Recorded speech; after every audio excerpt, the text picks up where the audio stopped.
Siyempre nakasakay tayo sa mahiwagang sasakyan dahil papunta nga tayo pala sa unahan ng Napsan. Tinatawag nilang Kulandanom ang tawag sa lugar doon. Kakamustahin nga pala namin kung anong nangyari sa kanegosyo namin doon. Kasama nga namin palang nakakaalam sa lugar doon kung saan naroon. Shout out sa iyo ate. Kung makangiti, grabe. Papasok na nga pala kami ng Napsan kung saan napakaganda ng daan. Talaga naman, napakagandang tingnan. Ang sarap daanan. Safe sa pakiramdam. Ang dami nga pala naming tulay na nadaanan upang makatawid tayo sa ating pupuntahan. Kamukha ni Kristo, siya ang daan, katotohanan, patungo sa buhay na walang hanggan. Hindi tayo makakapunta ng langit kung hindi dahil sa Kanya. Kahit tayo makasalanan, tayo iniligtas pa rin niya. At pinaglakad ko na nga sila dahil napakaalanganin ng paakyat niya. At baka ang tricycle ko na dala mapirsa. Mahirap na. At baka masira pa. Mas okay na to kaysa magkaaberya. O diba, kahit pawis na, ang gaganda pa rin nila.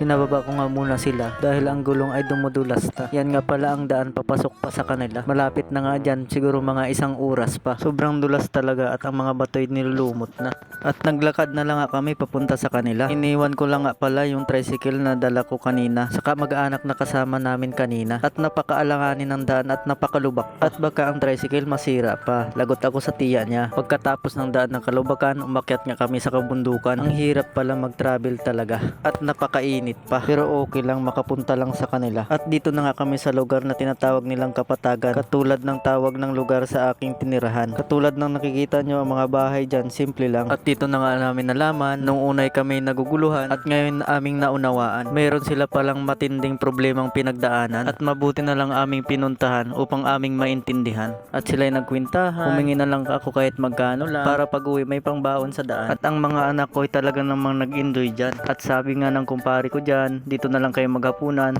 at bukas na kayo umuwi kasi gabi baka mapahamak pa kayo sa daan. At inabot na nga kami ng umaga dyan. Grabe ang lamig pala sa kabundukan. Mabuti na lang maraming kumot dyan. At medyo sumakit ang aking katawan dahil sa lamig dyan. Pero okay lang, safe naman. Kahit malayo ang biyahe, masaya naman kami. Medyo nakakapagod lang, pero enjoy naman. Paalam!